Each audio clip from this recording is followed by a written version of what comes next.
Allez, bienvenue dans PCA Podcast, Parcours Confidence Antilles, le podcast où des acteurs professionnels aux Antilles vont nous partager leur histoire dans le monde de l'entreprise en tant que salarié ou entrepreneur. Allez, go! On n'apporte rien au monde en se dévalorisant. Il n'est pas éclairé de se faire plus petit que l'on est, simplement pour rassurer les autres autour de nous. Nous sommes tous conçus pour briller. Bienvenue dans cet épisode de PCA Podcast. Aujourd'hui, on va accueillir Jennifer. Comment vas-tu, Jennifer? Je vais très bien, merci. Et toi? Moi, ça va, comme toujours, j'ai la santé. La première question, comme d'habitude, qui es-tu?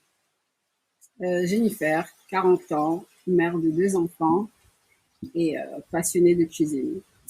Mais d'ailleurs, on va en parler. Mais avant de rentrer dans le milieu de la cuisine, raconte-moi un peu ton parcours scolaire. Mon parcours scolaire est très court parce que j'ai eu mon fils très tôt. Donc j'ai arrêté l'école après le lycée et j'ai eu mon fils et j'ai voulu reprendre l'école mais malheureusement j'ai un enfant qui a des problèmes de santé. Donc j'ai arrêté l'école pour me focaliser sur mon fils, sa santé. Et de temps en temps, lorsque je pouvais allier les deux, j'essayais d'aller travailler dans les boîtes d'intérim, je m'inscrivais, je faisais du secrétariat, tout ça. Non, mais tu peux continuer, ça, tu me donnes une bonne perche. Raconte-moi un peu ton parcours professionnel. Mais en fait, mon parcours professionnel, il est quasiment inexistant parce que malheureusement, j'ai un enfant, sa santé s'est dégradée très vite et il a fallu que je devienne fallait que je devienne sa voix, ses yeux, fallait que je devienne son infirmière, son avocate, fallait que je sois tout pour lui en fait. Parce que mon fils, il est autiste sévère et il est non-verbal. Donc en fait, lorsqu'on a un enfant comme ça, en fait, on est obligé de se mettre de côté en fait pour se focaliser sur lui. Non, mais moi, je comprends totalement. Et avant qu'on rentre un peu plus dans ta vie privée, on parlera rapidement. Comment tu as eu l'idée de créer ton restaurant? Mon restaurant, ce qui est très bizarre, c'est que j'avais jamais eu l'idée d'ouvrir un restaurant, mais étant donné que j'ai toujours su que j'étais douée pour la cuisine parce que j'ai toujours aimé cuisiner, recevoir les amis à la maison, faire à manger pour ma famille, pour mes enfants. Et puis mon mari est tombé fou amoureux d'un plat que j'ai fait un jour. Et après, il m'a demandé d'où ça venait, je lui ai expliqué, c'était de la soul food. Et après, il m'a demandé d'en faire un autre, et puis un autre, et puis un autre. Et puis après, il m'a dit, j'aimerais qu'on essaie en fait d'avoir un business resto, soul food. Donc voilà. Pourquoi le nom Candy's Cooking? Le nom Candy's Cooking, Candy, c'est le nom de mon cher et tendre mari que j'aime à la folie. Et vu que je ne veux absolument pas me mettre en avant, il était hors de question que j'appelle mon restaurant Jennifer's Cooking. Donc j'ai choisi le nom de mon mari. Okay, il a accepté. Oui, c'est pour lui rendre hommage en fait, parce que tout ça c'est son idée à la base. Donc pour moi c'était logique. Tu as commencé à en parler, mais essaie de rentrer un peu plus dans le détail. Pourquoi ce concept de food américaine?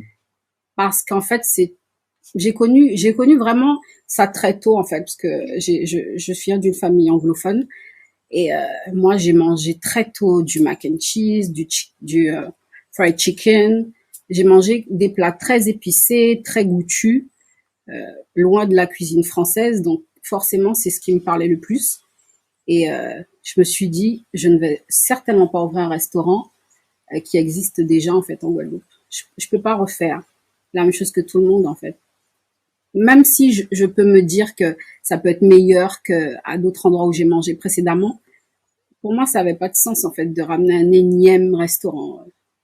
Donc mais tu voulais créer un nouveau concept. Un nouveau concept. Plus globalement, entre ta vie privée et ta vie professionnelle, quelles ont été tes grosses difficultés? Alors, bien sûr, tu as commencé à en parler avec la maladie de ton fils qui est compliquée, qui te demande du temps. Donc, entre le fait d'être infirmière, aide-soignante, maman, sa femme, c'est plein de casquettes, plein de casquettes. Donc, comment tu as géré ça et quelles ont été tes premières difficultés pour ouvrir le restaurant? Première difficulté pour ouvrir le restaurant, il y en a eu tellement. Déjà trouver le bon personnel, travailler avec des gens qui pouvaient comprendre le goût de ces épices que je leur ramenais, parce que j'utilise des épices qui viennent des États-Unis. Il y a plein de choses que j'achète de là-bas, que je fais revenir de là-bas, parce que j'utilise beaucoup de choses de la Nouvelle-Orléans. Et en fait, au prime abord, lorsqu'on a commencé, c'était très compliqué. Les gens, ils nous disaient que c'était trop épicé, ça brûlait, alors que je leur disais tout le temps qu'il y a pas de piment, en fait, dedans. C'est les épices qui sont tellement, le mélange d'épices est tellement bon que vous avez l'impression que ça pique, mais ça pique pas, en fait. Donc, c'était compliqué, en fait, pour moi de trouver des gens qui pouvaient comprendre, des employés qui pouvaient comprendre, parce que souvent j'avais c'est trop, ça pique, ça brûle, ça, et je leur disais non, en fait, c'est juste parce que vous connaissez pas. Donc il y a eu ça, les employés, après il y a eu l'argent, parce qu'il faut de l'oseille pour pouvoir Créer son créer business. son business. Après il fallait l'espace, l'endroit, c'était super compliqué, vraiment. Même le fait d'y repenser, ça me vraiment. Mais est-ce que c'est pas parce que vous étiez à deux que ça a été plus facile à vivre? Absolument pas. Non? Non. Tu penses que toute seule, ça aurait été la même chose de vivre ces épreuves? En Guadeloupe, oui. En Guadeloupe, oui. Moi, je pense que si j'étais à Paris, parce que il y a des gens que je connais à Paris, ils ont des restaurants, ils ont des entreprises, ils sont auto-entrepreneurs, et bizarrement, on a toujours l'impression que être un noir en France, c'est plus dur, mais pourtant, je connais beaucoup d'entrepreneurs noirs à Paris qui ouvrent des choses et qui ouvrent des choses seuls. Non, mais je parlais pas de ce sens-là. Moi, je parlais, est-ce que le fait d'être avec ton mari, c'était pas plus facile de vivre ça à deux, de vous soutenir, tu sais, Ah, pendant les difficultés? Moi, je parlais de ce ah sens-là. pardon, excuse-moi. Ok. Oui et non. Oui et non, je sais pas, parce que mon mari et moi, on est très, très, très différents, en fait, sur plein de choses. Mais est-ce que c'est pas ça qui fait votre force? Ça fait la force, mais en même temps, ça peut beaucoup diviser. Parce que il est très, très business et il fait du rentre dedans, il va. Et moi, je suis plus, en fait, j'aime les belles choses. Vous voyez? Donc, moi, je vais prendre plus de temps pour ouvrir quelque chose qui sera beau. Et lui, il va me dire, non, on fonce. On le fait parce qu'on doit le faire. Il faut que ça existe. Donc, en fait, on se complète d'une certaine façon, ce Ouais, qui est bien. mais pour moi, je trouve que c'est bien d'être différent. Au contraire, Mais vu que l'un va pas sans l'autre, en fait, c'est ça. lui il gère, je cuisine. Donc, il faut qu'on trouve et c'est ça qui est parfois compliqué. Ok. On va parler un peu des réseaux sociaux. Vous êtes très suivi, hein. Vous avez un peu plus de quoi, 12 000 abonnés, si je me trompe pas. Mhm. Euh, Quelle a été l'importance tout de suite des réseaux sociaux dans ton business? Et est-ce que c'est le Covid qui a changé ça? Les réseaux sociaux, dès le début, nous, on savait qu'il fallait qu'on soit présent, parce que de nos jours, on n'existe quasiment pas sans les réseaux sociaux. Donc, du coup, on a créé notre premier Instagram, qui a pris du temps à décoller, parce qu'on n'était absolument pas connus. Et au début, les gens, ils pensaient qu'on faisait n'importe quoi, parce qu'on leur proposait, par exemple, des gaufres avec du poulet. Et donc, ils se disaient, mais on avait des commentaires bizarres, hein. C'était, qu'est-ce que vous ramenez là? Vous êtes fous, vous faites n'importe quoi, nanana. Et tout le temps, j'expliquais en commentaire, non, on fait pas n'importe quoi, ça existe vraiment. Goûtez avant de critiquer, goûtez avant de, et voilà. Mais les réseaux sociaux nous ont ramené, bah, tous ces super clients qu'on a la chance d'avoir, d'être connus au plus loin de la Guadeloupe. On est super connus à Paris. Il y a des gens qui viennent de Martinique manger chez nous. Il y a des gens qui viennent de Saint-Martin, alors que je sais que Saint-Martin, ils sont pas en manque de nourriture comme ça. En fait, on a beaucoup de chance, en fait. Mais d'ailleurs, j'ai toujours pas mangé chez vous, mais je viendrai. Je viendrai et petit shout-out à OTK qui adore manger chez vous, C'est gentil. qui est mon partenaire dans PCA Podcast. Dans la période Covid, comment tu les as vécus? La période Covid a été très, très, très compliquée parce qu'en fait, on a ouvert notre restaurant fin janvier 2020. C'était la Et bonne idée. c'était la bonne idée. Et après, 2 mois après, on nous disait de fermer parce qu'il y avait le Covid. Et malheureusement, j'ai eu le Covid.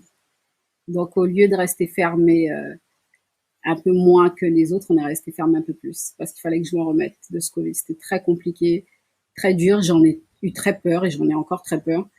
Donc, le Covid, c'était dur. Mais après, Lorsqu'on a repris le travail, tout a chamboulé puisque au début, on n'était pas très nombreux en Guadeloupe à faire de la livraison. Et nous, on faisait. Donc, les gens, ils étaient chez eux, ils commandaient, et nous, on les livrait. Et là, ça a été compliqué parce que la demande était énorme et nous, on était tout petits. Donc, il a fallu trouver des livreurs, des trucs. Mon mari, il allait livrer. Combien de fois les gens le rencontrent, ils disent « Ah, vous êtes le livreur ?» Et lui, il dit « Oui, hein. » Et dans la tête, je dis « Mais non, il n'est pas le livreur. C'est lui qui a créé Ken's Cooking aussi. » Mais on n'avait personne, en fait. Donc, il fallait livrer. J'étais en cuisine, il fallait faire vite. C'était très compliqué. Mais grâce au Covid, on a appris à travailler vite, même s'il y en a qui se plaignent toujours qu'on est lent. Mais il faut qu'ils apprennent aussi que la soul food, nous, on fait des plats, on prépare des plats à la minute, en fait. Vous voyez? Donc, il y a ça, c'était une parenthèse. Et le Covid nous a fait plus de bien que de mal, niveau business. De toute manière, je pense que si on arrive à rester au Covid, je pense que c'est bon. Et je parle de nouveau business, pas un business qui a déjà des fondations. Bien sûr. Parce que si on a des fondations, bon, on peut toujours un peu mieux s'en sortir, sachant que beaucoup d'aides étaient faites pour ceux qui avaient déjà des fondations. Exactement. Voilà. Donc voilà, mais je sais que créer son business pendant le Covid, c'est compliqué. D'ailleurs, ça me fait penser à Boisse, qui est passé dans le podcast et qui a le restaurant L'Appétit et qui a eu le même truc. Qui a ouvert en février 2020. Et bam, il y a eu le truc. Donc un peu compliqué. Comment tu trouves la restauration en Guadeloupe? Tu m'as dit que tu voulais apporter autre chose. Ok, mais comment tu trouves la situation de la restauration? Moi, je pense que si j'ai voulu apporter autre chose, c'est peut-être parce que j'ai eu le temps, depuis que je suis en Guadeloupe, d'avoir goûté à pas mal de choses. Et moi, j'aime beaucoup manger. Je suis une grosse mangeuse, mais j'aime bien ne pas manger la même chose à chaque fois. Pas me dire que tous les week-ends, il faut que je mange du colombo ou du poisson. Vous voyez ce que je veux dire? Mais j'adore la bouffe antillaise, les épices. J'aime beaucoup les racines. J'adore ça. Mais je pense que la Guadeloupe peut mieux faire. Moi, je pense. Parce qu'en fait, il y a plein de gens qui voyagent et je me dis, ils peuvent ramener ça, ils peuvent ramener ci. Je sais pas. Par exemple, je vois pas beaucoup de restaurants africains en Guadeloupe. C'est vrai. Alors que les alocos, mon Dieu. Je vois beaucoup d'alocos, mais je vois pas de tchèb. Je vois pas de mafé.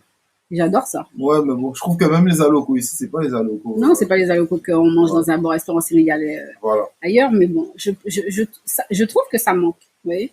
Oui, mais il faudrait la personne qui ait ce concept, qui a envie. Parce que, je prends un exemple, c'est intéressant qu'on en parle, mais il y a des concepts qui ont pris du temps à s'installer en Guadeloupe. L'exemple des beach clubs. Voilà, le premier, c'est la Toubana. Mais bon, après, c'était un peu plus petit, 5 étoiles, donc ça restait pas full, à part quand faisait les Toubana on the beach. Mais sinon, c'est pas vraiment ça. Quoi. Ensuite, ils ont le Caracoli ouvert, puis Angel Beach, ensuite Gali Beach, puis j'oublie celui qui a pour lui. Bon, c'est pas grave, mais il y a un qui a pour lui sur la plage. Bon, c'est pas grave, j'oublie son nom, désolé. Mais et ça, exemple, c'est un concept qui aurait pu se faire depuis longtemps parce que quand on regarde en France, ça fait des années et des années en France ou dans d'autres pays que les beach clubs, c'est banal quoi. Mais à croire qu'on avait des plages pour rien en fait.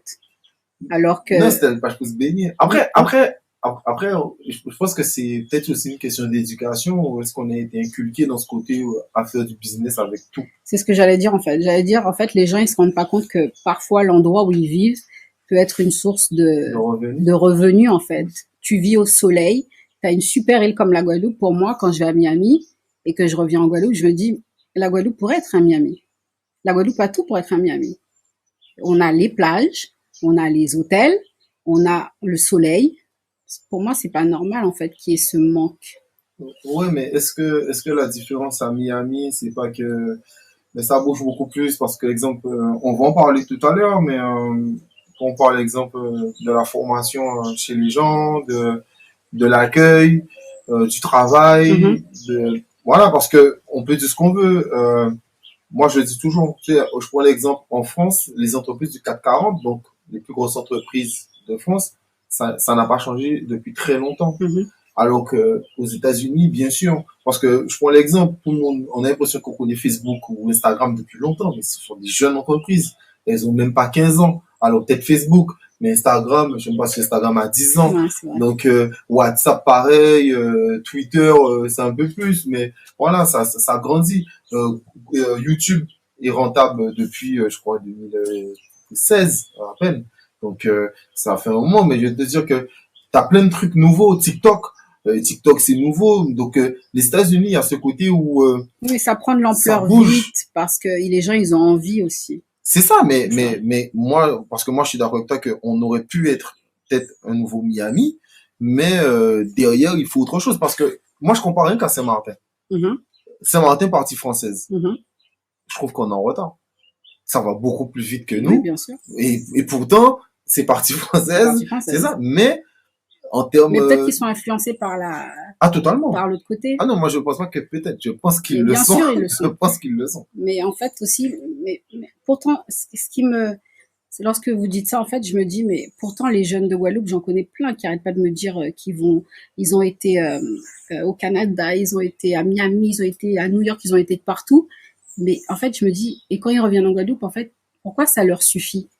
Puisqu'ils vont vivre autre chose ailleurs. Et ça les dérange pas de rester vivre cette vie entre guillemets locale ici. Moi, j'aimerais ne pas prendre l'avion pour aller m'amuser à Miami, mais je suis obligée parce que j'ai pas ce qu'il faut ici. Ouais, non, mais je vais pas te contredire. Si on parle d'exemple, même pour s'amuser, exemple, si on parle des boîtes de nuit, bon, les boîtes de nuit ici n'ont rien à voir avec les boîtes de nuit. Voilà. Et pourtant, même parfois, elles ont même rien à voir avec les îles. Parce que moi encore, je compare même pas, même pas aux États-Unis, parce que bon, c'est un pays, enfin, c'est un continent, on va pas se parler, mais c'est hyper grand. Donc, Mhm. voilà. Mais même déjà, même par rapport aux îles, je trouve qu'on a un peu de retard sur certaines choses. Il y a des îles qui bougent Beaucoup énormément, quoi. plus. Donc, bien sûr, mais bon, en espérant que des gens comme toi puissent inspirer d'autres à faire les choses, à apporter des concepts et à surtout faire les choses bien, quoi.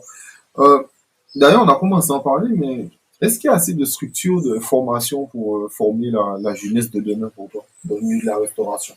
Absolument pas. Ok.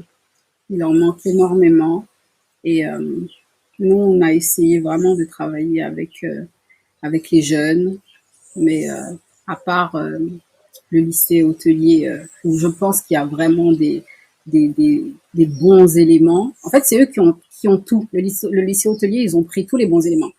Parce que lorsqu'on essaie de travailler avec le RSMA ou quoi, ben, c'est pas forcément ça. C'est pas la même qualité, je voudrais dire, sans manquer de respect à qui que ce soit.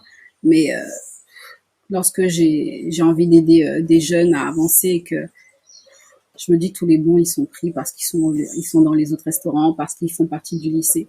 C'est compliqué? Est-ce que tu as essayé de travailler avec le lycée hôtelier?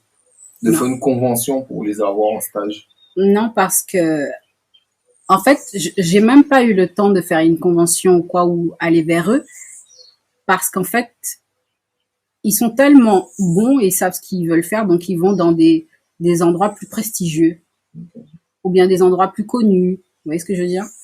Donc après, c'est pas faute d'avoir essayé. On a vraiment essayé de travailler avec plusieurs jeunes, mais après, on peut pas forcer les petits à vouloir devenir grands. Moi, je comprends. Euh, Depuis le Covid, le secteur de la restauration souffre beaucoup. Alors, pas toute la restauration.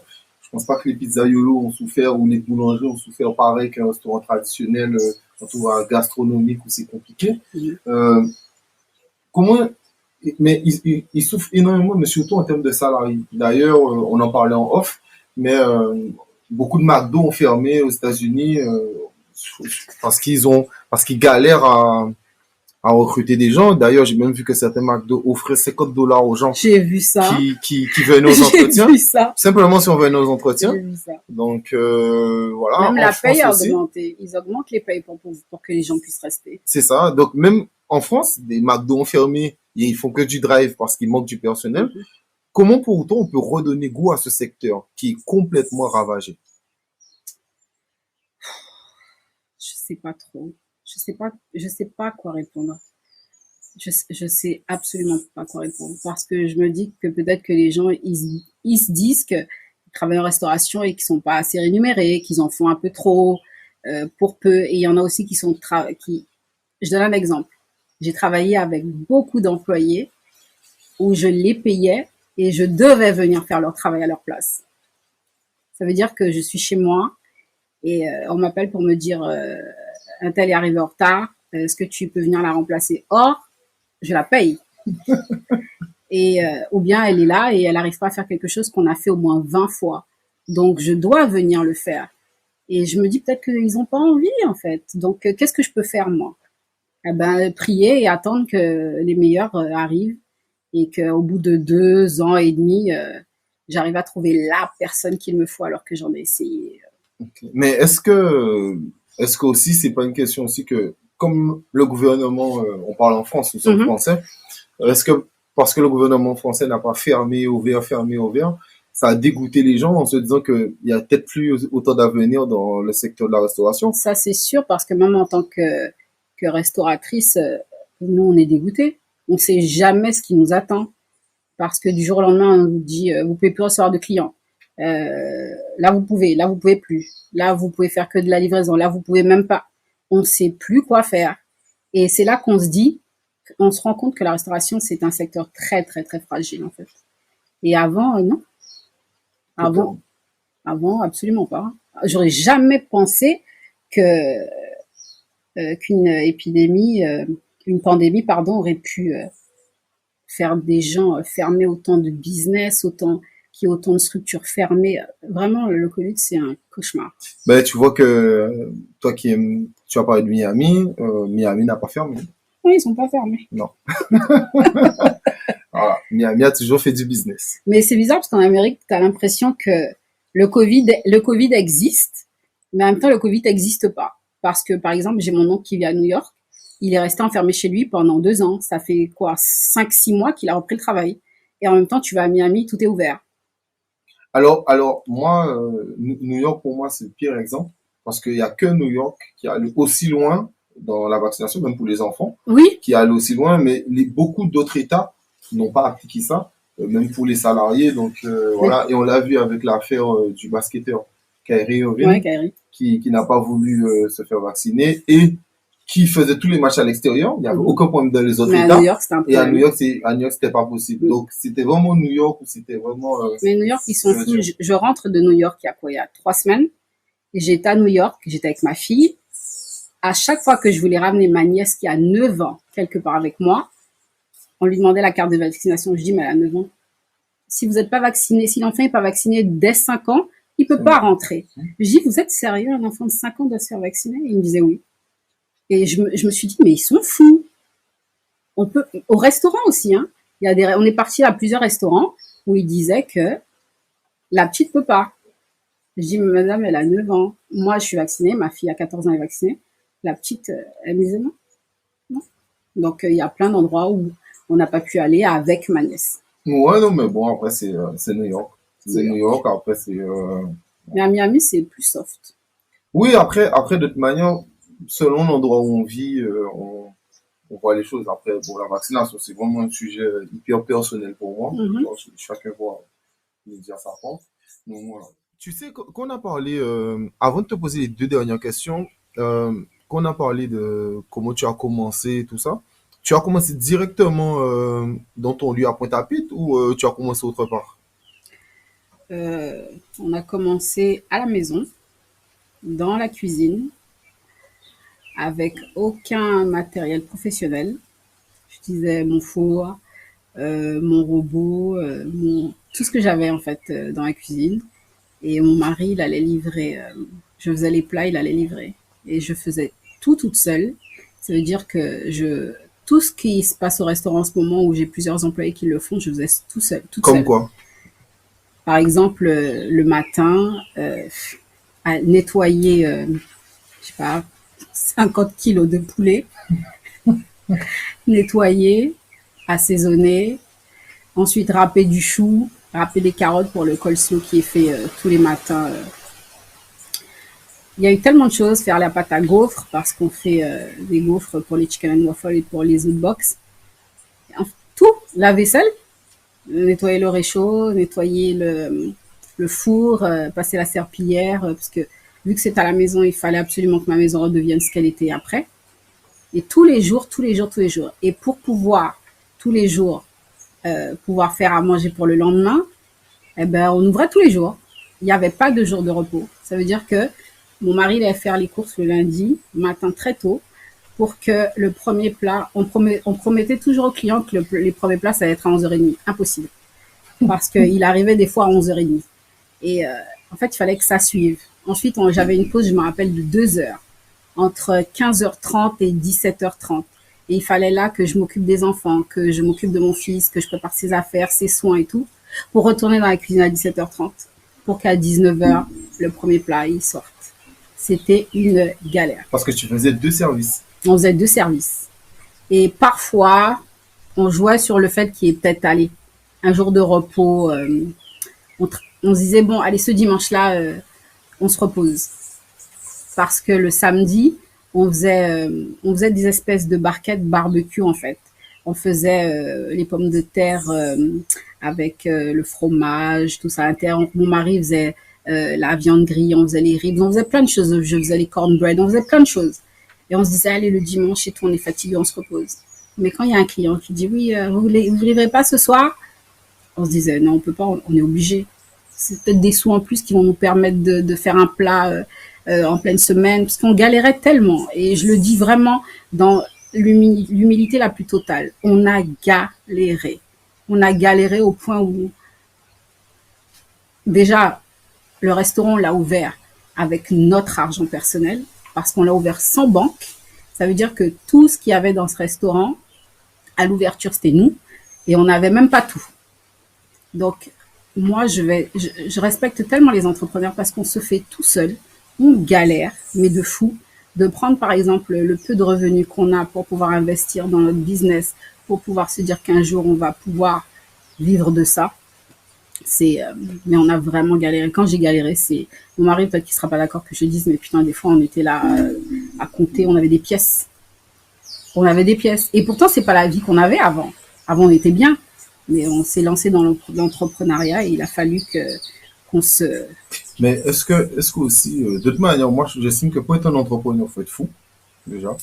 Parce que, comme tu dis, souvent, je connais des salariés qui étaient bien. La vie d'avant est meilleure. Ouais, et puis tranquille. Elle est tranquille, la vie d'avant. Tranquille. Après, est-ce que c'est pas aussi la beauté du parcours, de voir le monde galère et parfois qu'on grandit, tu vois, et on arrive quand même à s'en sortir par rapport à notre idée, et on voit la sueur, le truc pour nous. Parce que, au-delà de ça, être un salarié, travailler 35 heures en termes de salarié et travailler 60 heures pour soi, 60 heures c'est long, hein, C'est mais très travailler pour soi, Il n'y a rien de mieux. voilà, je trouve qu'il y a quand même une fierté. C'est une super récompense parce que je me suis toujours dit, et ça depuis que je suis très jeune et ma famille, ils peuvent en témoigner, j'ai toujours su que je pouvais absolument pas travailler pour quelqu'un et prendre les ordres de quelqu'un. Et il y a une chose aussi, lorsque j'étais plus jeune et que je me suis rendu compte que je savais cuisiner et que je vivais à Paris, on m'a proposé des choses. Et je me suis dit, donc moi je vais cuisiner pour te rendre riche toi, mais non, je ferai jamais ça. Et puis après, j'ai mis mes petits rêves de côté, tout ça, parce qu'il fallait que je m'occupe de mes enfants. Mais lorsque je vois les clients, les retours, bon, on peut pas plaire à tout le monde, parce qu'il y a des clients qui sont vraiment pas fans de ce qu'on fait parce que c'est pas leur cam ou ils connaissent pas. Mais lorsqu'on voit des clients qui reviennent, vous savez, il y a des clients à nous, je les vois tous les jours, où je revois leur nom sur les... Je me dis, mais ils ont pas marre de manger la même chose tous les jours. Ou bien vu que c'est un peu gras, vous voyez, il y a des clients qui me disent, mais je peux pas ne pas manger, c'est trop bon. Et en fait, c'est tellement... Je suis extrêmement fière d'avoir amené ça en Guadeloupe. Parce que il y a une cliente, un jour qui m'a dit, j'étais en Louisiane il n'y a pas longtemps et j'ai retrouvé les mêmes goûts chez vous. Et pour moi, c'est la meilleure des réussites. Non, je comprends totalement, c'est un vrai compliment. Après, le fait que tu aies l'habitude d'aller aux États-Unis, que tu ramènes des produits des États-Unis, les épices, etc., aussi ça contribue au fait que, pas que tu essaies d'imiter, mais vraiment que tu essaies d'apporter réellement cette culture, quoi. Mais pour moi, je peux pas imiter quelque chose qui fait partie de ma vie depuis toujours, en fait. Non, totalement. En fait, je continue juste ce dans quoi je suis née, ce que j'ai mangé toute mon enfance, je continue en fait à le ramener. Non, mais tu sais, le truc, c'est que parfois, les gens font des concepts, Mhm. mais exemple, on fait avec les produits Je, je, locaux. je veux pas parce qu'il me manque toujours. J'ai essayé, mais il me manque toujours ce petit truc. Et ce petit truc, je l'ai pas ici. Ça me coûte une fortune par contre quand je le commande en France pour le faire venir en Guadeloupe. Mais lorsque je vais là-bas et que j'y suis, bien sûr, je ramène 50 cartons parce que et puis quand je fais la bouffe et que je me retrouve avec mes épices, je suis trop contente. Mais d'ailleurs, on n'a pas parlé de ça, mais comment ça se passe avec, avec les avis clients? Les bons et puis les mauvais. Alors pour moi, j'estime que lorsque on se donne autant à cœur dans un business qu'on est entre guillemets un artiste, et je suis très sensible. Je suis très sensible. Je suis pas la personne qui va dire hey, je m'en fous, qu'il aime pas. Je veux savoir pourquoi. Et après, quand les gens me disent pourquoi et que je me rends compte que c'est de la mauvaise volonté ou c'est juste pour être méchant, c'est pas grave. Mais je suis très sensible autant au positif qu'au négatif. Parce qu'il y a plein de clients qui se plaignaient que c'était vraiment trop pimenté, que je leur disais qu'il n'y avait absolument pas de piment dedans et que c'était épicé. Bah, je me suis dit peut-être qu'il fallait que j'allège ma main. Vous voyez ce que je veux dire? Donc j'essaie en fait de comprendre. Et puis, si j'étais à Paris, je pense pas que j'aurais le même problème qu'ici, parce qu'à Paris, il y a d'autres restaurants soul food où j'ai des amis qui ont mangé et qui me disent que c'est le même goût en fait que toi. C'est vrai que ça pique, mais ça ne gêne pas. Donc j'essaie de m'adapter à l'endroit où je suis. Oui, à la Bien communauté. sûr. Comment tu vois la Guadeloupe actuellement? C'est quoi ta vision de la Guadeloupe? À part le fait que la Guadeloupe, c'est un endroit super beau et que je regrette absolument pas d'être revenu pour ces raisons-là, parce que mon fils, il avait besoin de vivre dans un endroit où la qualité de vie était plus élevée que celle de Paris. Euh, Moi, il y a que ça en fait que j'aime en Guadeloupe. C'est le fait qu'il fasse beau. Mes enfants sont très heureux parce qu'ils adorent aller à la plage et ma fille adore le fait de pas porter de manteau. Mais je pense que la Guadeloupe a trop de potentiel pour en être là en fait aujourd'hui. Eh bien, c'est quoi, mais ma dernière question, c'est ça. Comment tu vois la Guadeloupe? Ou comment tu aurais aimé voir la Guadeloupe? Mini Miami. Ok. Pour moi, c'est ça en fait. Peut-être pas à hauteur par rapport au building et tout ça, mais juste, je sais pas, la qualité des services, avoir un truc, je sais pas, on a trop de chance d'avoir cette île, d'avoir cette, ces super belles plages et tout ça. Je pense qu'il y a des sous en fait à se faire en Guadeloupe. Et Non, mais je suis totalement d'accord. En tout cas, il y a beaucoup de choses à faire. il y a beaucoup de choses à faire. Et ce qui me gêne, c'est que j'arrive pas à voir euh, les. Par exemple, aux États-Unis, il y a plein de gens qui sortent de Dubaï, qui viennent acheter des biens, qui rendent les choses meilleures. Mais ici, je sais pas, j'ai l'impression que les gens sont peut-être qu'ils sont pas intéressés à mettre leurs sous, des gros sous, pour pouvoir rendre le truc plus. Plus grand, plus fort? Des gros entrepreneurs, vous savez, qui ont les moyens pour faire un truc comme Saint-Martin. Je sais pas, moi, Saint-Martin, moi, quand j'y vais, je veux pas rentrer, moi, en Guadeloupe. Non, mais c'est vrai, je veux pas critiquer, en fait. Mais je me dis, pourquoi on a la même chose qu'eux au niveau... Après, est-ce que c'est pas parce que la Guadeloupe et la Martinique, c'est bloqué par mais c'est ça. d'autres personnes qui ont plus de Mais c'est pouvoir? ça. Mais c'est forcément ça. Donc, voilà. Ça peut pas être autre chose, en fait. Parce que je me dis que les gens en Guadeloupe, si on leur donne, on leur ramène, pas tous, hein, mais si on leur ramène ce qu'il faut, ils vont faire. Sans doute. Qu'est-ce que je peux te souhaiter? Beaucoup d'autres Candice Cookie. Ok. Tu veux faire une franchise? C'est pas que je veux faire une franchise, je vais faire une franchise. Mon mari et moi, on va faire une franchise. Après, je sais pas ou parce qu'on a un deuxième restaurant qui est fermé en ce moment parce qu'on est en train de remodifier certaines choses. On a Seafood Beach à Pointe-à-Pitre et c'est de la cuisine, c'est de la seafood. On fait plein de choses avec des crevettes panées. J'ai mis le concept en place. On était ouvert, ça a fonctionné. Et puis après, il y a eu là, le Covid nous a fait du mal à Seafood Beach. Et là, on va réouvrir d'ici quelques semaines, j'espère. Et j'ai juste envie de continuer à ouvrir des restaurants, m'occuper de mes gosses, être heureuse avec mon mari. Ok, ben Et la moi, santé.